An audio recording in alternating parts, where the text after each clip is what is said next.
Hail to the king, baby.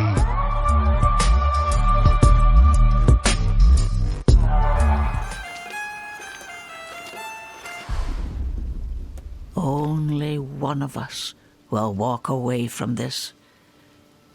So let's enjoy the storm a moment.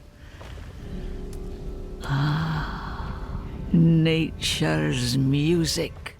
Atmosphere in games is just as important as story or characters. The atmosphere visually and through audio is perfect and captures the end-of-the-world scenario following the events of Diablo 3 and the present situation that Sanctuary is in during the course of Diablo 4. The story and characters are just as dark and brooding. This is a world stripped of hope and drowning in fear and hatred. The so-called good guys of the church are fighting back against Lilith's cult of followers, but they are just as cruel. They hang and crucify these cultists outside their towns and have very little mercy for their own people. And these cultists are just brainwashed. They don't even try to help them. Vigo, a pale knight that guarded the Yelesna mines, was bribed by a local with an amulet that would allow him to never lose at gambling, and he took it due to money being so tight, and allowed them and their guest, who just so happened to be Lilith, to pass into the mines. And for this crime against humanity and a sin in the eyes of the church, they made him wear an Iron Maiden-like suit, and later he helps you in battle, and then eventually he dies due to his wounds from said suit. Our meeting is no coincidence. I came here to help. William, give this to her for me. I should never have taken it. It's so dark. I have repented. Do you think I was too late? No, not too late.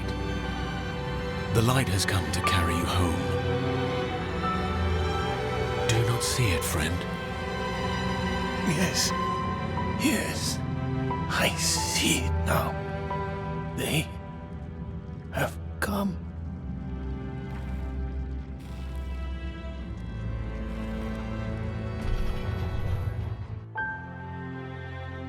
The church also doesn't like when members of their church perform their own exorcisms outside of their jurisdiction, or within the town of Kiovashad itself. It's very frowned upon. Something Diablo 4 really cements is everyone is capable of sin and of evil, but have the power to resist it. The world is in turmoil and so many people suffer when they could just join the big bad and have so much more, even if that is fleeting. That's the power of the human soul, is to know right from wrong, and sometimes doing the right thing is significantly harder than doing the wrong thing. The game also blurs the lines between black and white and asks, what if you did a bad thing because you thought it was the only way you could help those you love? Sacrifice is a big element of Diablo 4, whether people sacrifice their life to save or further destroy Sanctuary.